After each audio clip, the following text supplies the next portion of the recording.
अबनाबनी जंगल भीतर गोटे कईच रोला जार नाम मिकु। से दिन रास्ता पार होगा समय गोटे ट्रक तार चका तले मिकु को चापी दे पलाईगला।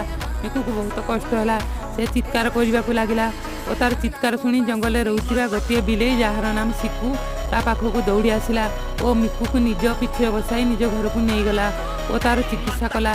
किछि दिन पर मिकु सुस्थ हो गला और सिकु बिले मिकु कईच को नहीं नदी में छाड़देला। किछि दिन गला पर प्रबल वर्षा हेबा कारणरू नदी में बन्या आसीगला। बन्या आसवा फल सिकु बिले और तार घर को नदी में भसाई नेला। सिकु बिले नदी में भासी भासी जाऊए वो बंचा बंचा बोली चित्कार करथाए। से नदी में मिकु कईच रोला। सिकु बिले चित्कार शुणी आसला और सिकु बिले को निज पिठे बसाई नहीं तार जीवन रक्षा कला और तार माँ कईच पाखे छाड़देला।